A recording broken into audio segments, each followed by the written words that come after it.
The views and opinions expressed on any program are those of the producers and/or the persons appearing on the program and do not necessarily reflect the views and opinions of FRC Media, Bristol Community College, or the City of Fall River.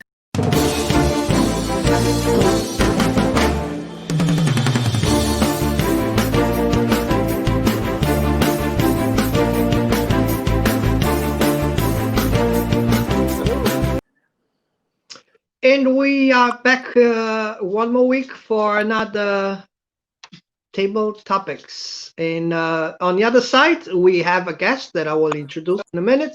But John, how you doing? Good. How about yourself? Oh, I'm trying. Crazy day. I hope we have we have time probably at the end of the show to go to. But let's see if our guest comes back. On the meanwhile, yesterday I was sad to hear another good friend passed away, Greg Primo.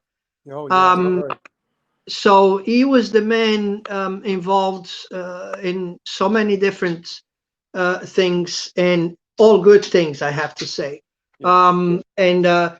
Food pantry was his passion. Cooking was his passion, and the father's still involved today in passing the meals away. This COVID kind of put the seal on the door, but he's trying to come back as soon as possible. Talking about food pantries and everything, I don't know if you haven't met Faith. Yep, I've met Faith before. Hi, Faith. How are you? Can you hear us, Faith? Oh, it looks like it's frozen. Oh, it's frozen there for a minute. It's frozen there? Yeah. Hey, TV, that's what happens, right? Yeah. So it's until we get her back, then yeah. You were mentioning again about Greg Primo. I know I heard that yesterday. Very sad. Mm-hmm. Yeah, very sad. Did you knew Greg? Yeah, I knew him. I mean, I've met him. I didn't know him personally, but I mean, when I was on Facebook, he was always one that would post things, interesting, always interesting. So yeah, it's very sad. I know he's, his wife, I'm sure, and his family are surely missing him. So my condolences to his family. Very sorry. Okay, I can see John. Oh, hey, I hate when I do that. I supposed to refresh her, and I just got out of the air. But I'm back. Hi, and I'm well. Is Faith with us? Yes, it looks like I can see her here. I can, guys, but it's like cutting in and out, like blur. It doesn't. I don't know. Like you're talking and like it's. I don't know. Okay. Oh, probably it's the area that you are probably has too much. Yeah. Probably not. Too many people. Probably not the best place to be. Can you hear us now?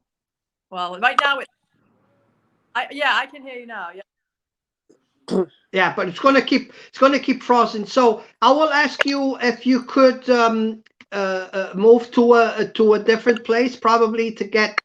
Are you on Flint Street?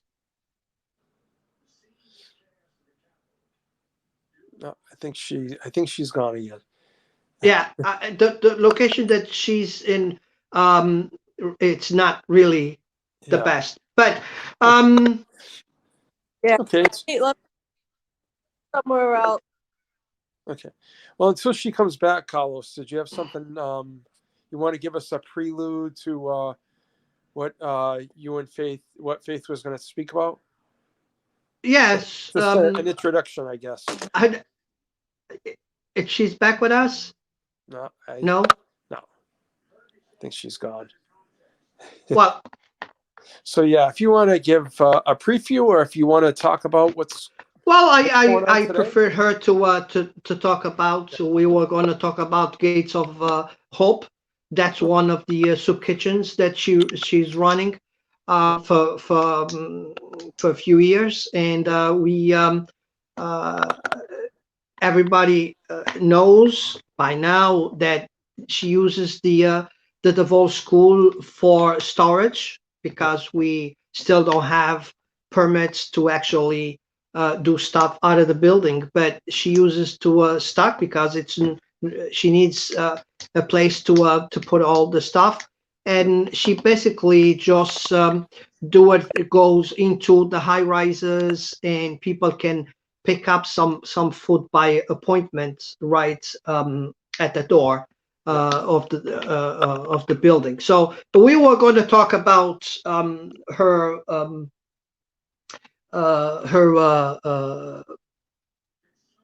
food pantry, right? food pantry. Yes, the food pantry. But if we could not connect with her this week, we will definitely try next week. Okay. In the meantime, and what is going through your mind today? What's going through my mind today? I don't know.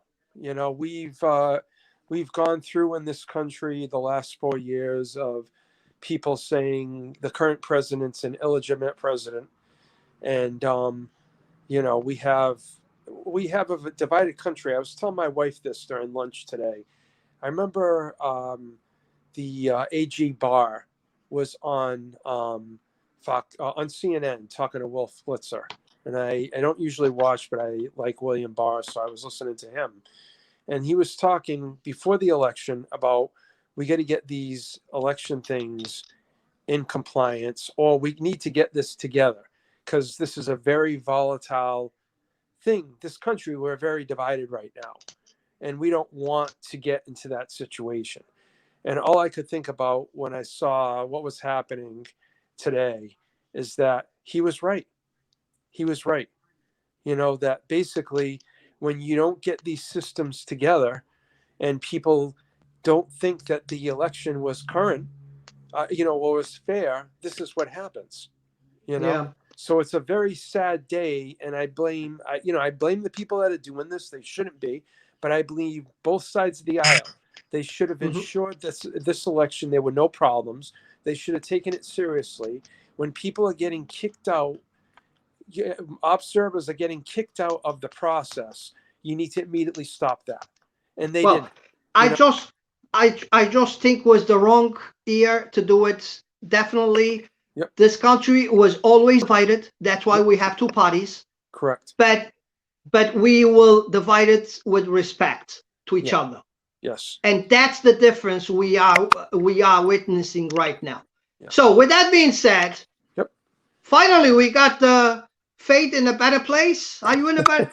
I hope you're not in heaven, but you're in a better place.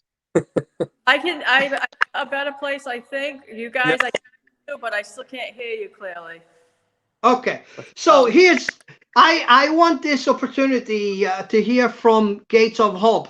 Can you kind of tell us how you started, when did you start it, and what is the Gates of Hope?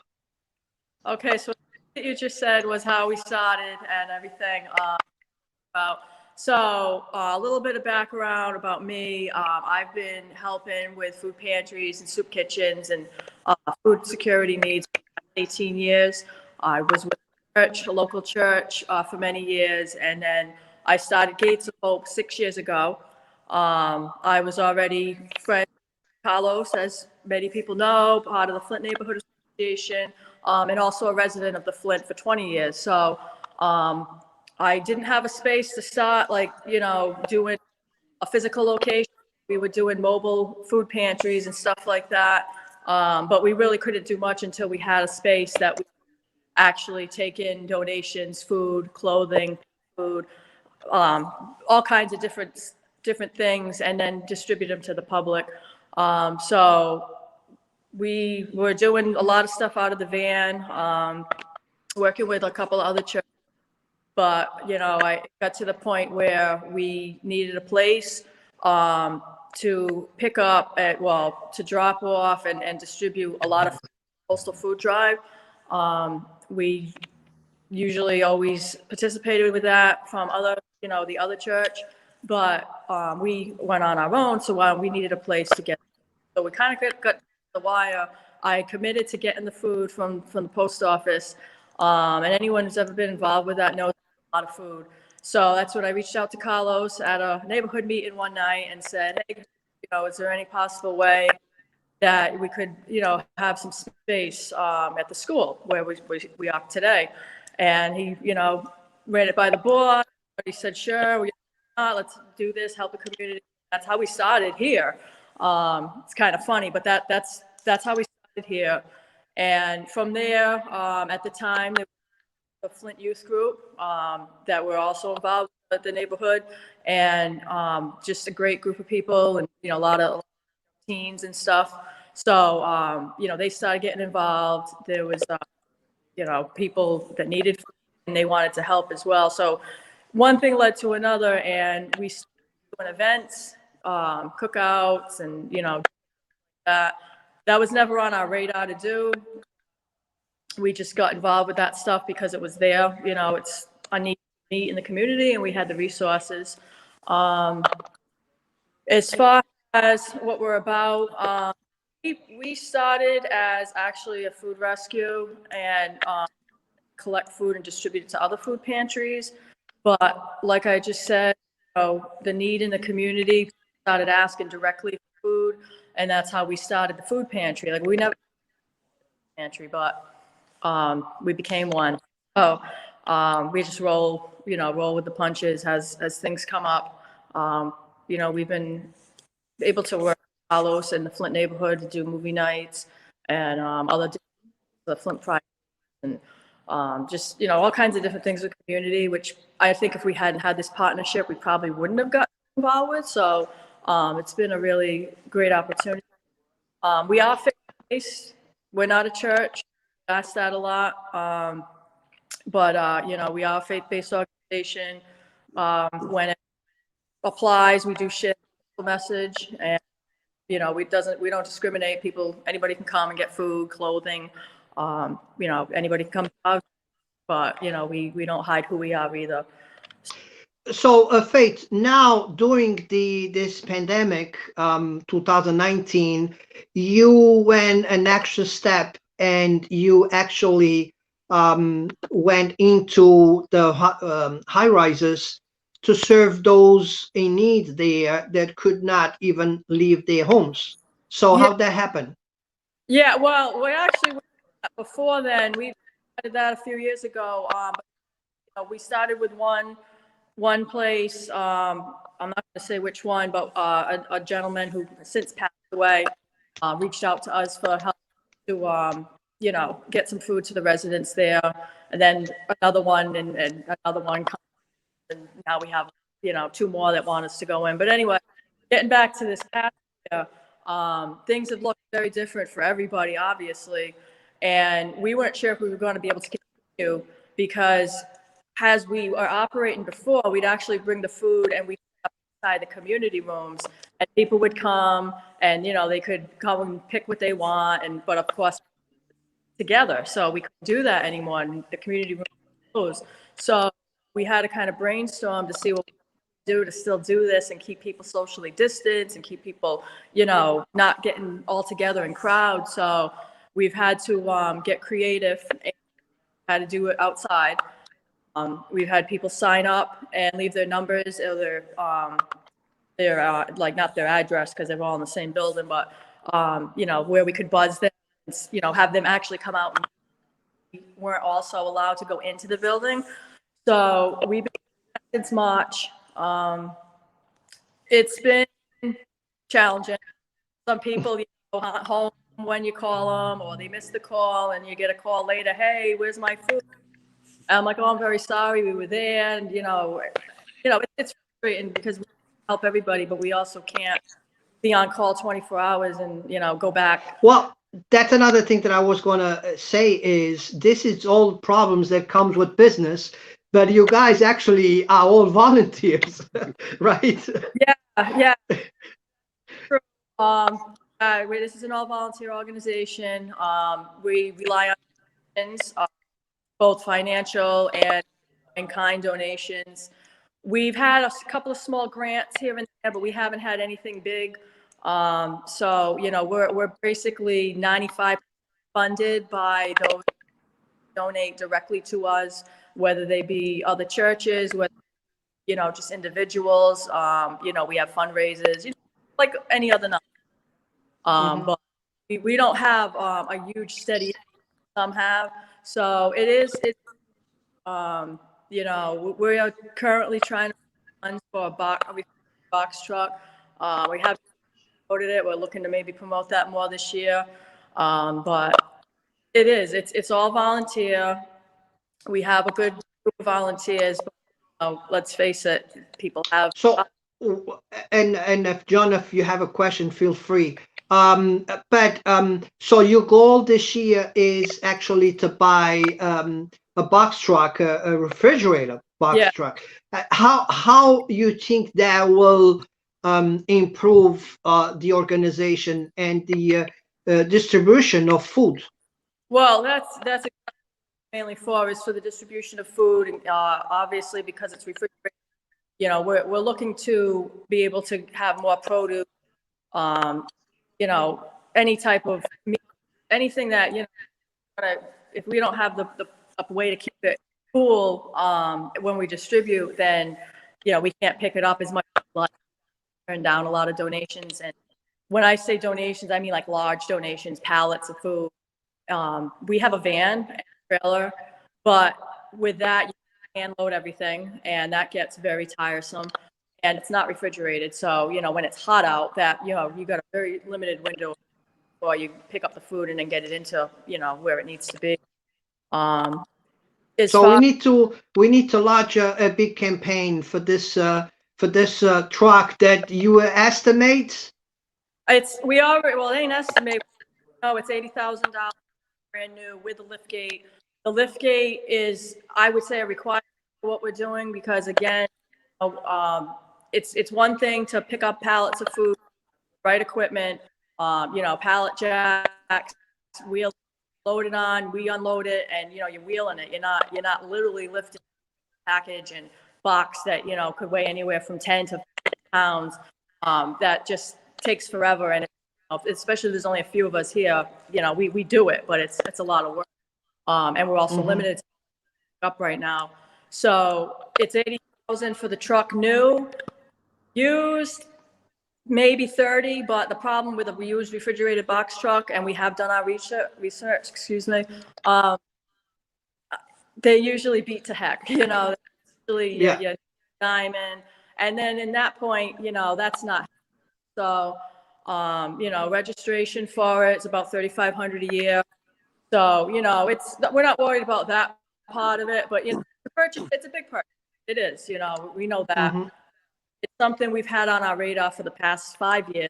And, it's just such a big goal for a small guys that, you know, it's kind of reaching for the stars, but why not? I mean, it's like the next step for us. So it definitely help us, and it would be a lot easier to do what we're doing, and we could also do a lot more. Any question, John? No. I mean, no? It sounds like you're progressing. I know, Faith, a few years back when Sam's Club was open, and it's probably more than a few years back, I know they were pretty generous with you. Are there any, you know, I guess, have they taken their place? Any other places in the city taken their place for you? No. As far as the club, they were very generous with us and many other organizations in the city. They were giving out pallets and pallets of bread and meats and, you know, you name it. Pastry. Remember the movie night? I think I met like pastry. Yeah. Crazy talk, you know.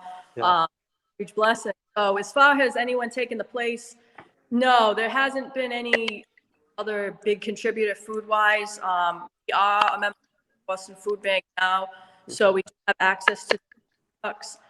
We do get, you know, bread and some other, you know, different organizations and different some local businesses, but nothing consistent, and even less this past year. And I would assume that's because of, you know, the bigger, greater need with COVID.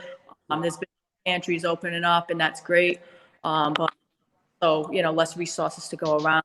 So, no, nobody has, we reached out to a few different places, but I'm not the type of person to go knocking on doors. Maybe I should be, but I'm just, and that's why we've kind of hesitated to, do a full-blown campaign for the, because, I don't know. I already know it's going to be a no from a lot of people. So I don't want to waste my time, but then it's, at the same time, if you're close, you don't get fed. So if you don't go looking, so it's, I guess I'm waiting for the right opportunity. But yeah, to answer your question, no, that was a huge surplus of food that was in this area. No, I don't think anybody's seen anything like it since. Yeah. Okay. One of another particular part that I love about Gates of Hope is because the even the animals have food, and Faith, matter of fact, I believe she just got a good donation for pet food, and that's awesome, because all these people, yes, they need the food, but they do have animals too. And some of them, if they cannot buy a piece of bread, they probably will buy some food for the cat or for the dog and not buy food for themselves. But that's great when you can combine the two things. You have pets, here's some food for the pets too. How that came along, Faith? So the pet food pantry, again, I said I was in another ministry for many years. The pet food pantry started, and I just happened to be working at a pet as a groomer at the time. So it was an awesome opportunity. I reached out to them, and they were giving us their surplus food or something that, maybe just expired, bag. And if we reached out to the public, and we also got, so of course, when we started Gates of, wanted to continue the pet food pantry, have a great love of animals more than many people. I definitely like to make sure that we have it available for those that use it. Recently, we've had the MSP reach out to us, working with the Swansea Animal Shelter, Forever Paws, and then just people that donate from here and there.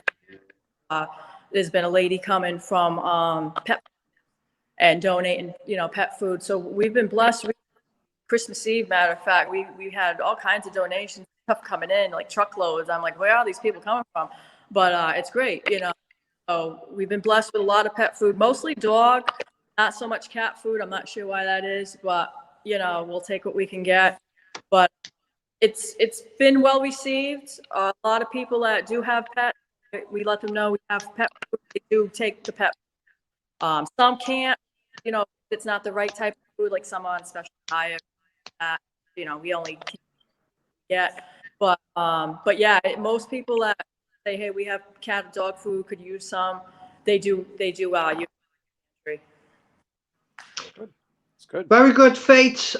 Too bad the we had trouble probably using your Wi-Fi, and the sound comes and goes. But I think you people will get the message. People will know exactly what you're talking about and where you're coming from and where you want to go with the truck. So thank you for accepting my invitation to be here. So probably some people are going to see this this show that don't know about Gates of Hope, and they can look at you on Facebook, right? You have Facebook page and all that stuff. Yeah, we have a Facebook page, Gates of Hope Inc., and then we also have our website, gatesofhope.org. So you can visit us there. We have also our Gates of Hope Inc. Instagram and Twitter. And for those who don't know, we are doing a clothing giveaway this Sunday. It looks good. We had to postpone it from last week, but we're doing a clothing giveaway at the school, 112 Flint Street in Fall River here. And pretty open to the public. Doesn't matter if you're a Fall River resident. We had some people out from Pawtucket last week. Unfortunately, we had to turn them away because we weren't holding the event. But, we a lot of clothes to share and some other miscellaneous items. So we invite you to spread the word, and it's outside, so plenty of distance for everybody to stay safe and everything. But we want to share what we have with the community. So Very good. Thanks for your work. thank you. Thank you, Faith. And we have probably 5 minutes left from the show, and great organization. They everybody's volunteer, and they keep doing this for year after year after year after year, and it's a lot of work picking up those donations and going through from those donations, separating what it's trash and what actually people can reuse it again. It's a full-time job that her and the group do there. And the only part we do is just give them some space for them just actually to storage the stuff and so they can bring it in and out and give it back to the people. Yeah, which is good. I mean, she's doing this for, she's volunteering. So kudos to her for doing that. Like you said, it's a full-time job, but she's not getting paid. She's volunteering. So God bless her. Yeah.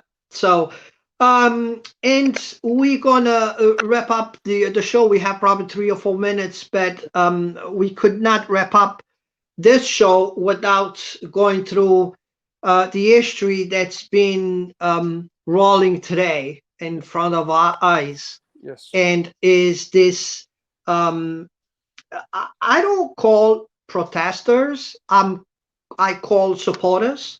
But it's too bad is this happening. Yeah, I agree. And I don't care if you're Republican, Democrat, Independent. I think we have a line that none of us should cross. Correct. Independent, what part we belong to, and it's too bad that I think the line got crossed today after 300 years. Yeah. History is repeating. Yeah. No, I agree. But again, the story that I told earlier, this kind of was something that would probably happen. We got to stop. We got to think proactively before things come to that point. Everybody knows this is a very divided country. So when you have an election, you need to ensure that everything's, there and it's equal. And when you're not, when you see that it's not the case, then that creates issues, And I have to agree that this was the Point Break, but things been accumulating for years. Yes, I agree. Things were been accumulating for years, not just with elections, but with everything else. And I think this virus put everybody really over the edge. I agree with you. That was the other thing. People have been locked up. People have been losing their jobs. They're losing their homes. And add up with this, I totally agree with you. It's a perfect. Was the wrong time for this to happen? Probably the wrong year to happen. But guess what? It's done. Let's all resolve our problems and move forward, because America was here before 1730 and it's going to be here after 2023. There we go. God bless America. God bless America. So with that said, next week we're going to have a guest. It's going to be City Council Michelle Dion. It's going to be with us, and we're going to talk about City of Fall River and going into a new year, new conversations, new city budgets, and a lot's going to happen in 2021. And we're going to start our conversations with a city council. Cool. Excellent. Very good. See you next week. Thank you. Enjoy the rest of your day. Don't listen too much news, because it's not worth it. You got your heart pressure all the way up, and I don't want to take more pills than I'm already taking. So I agree. Yeah. very Thanks, good. fellas. Thank you, and see you next week.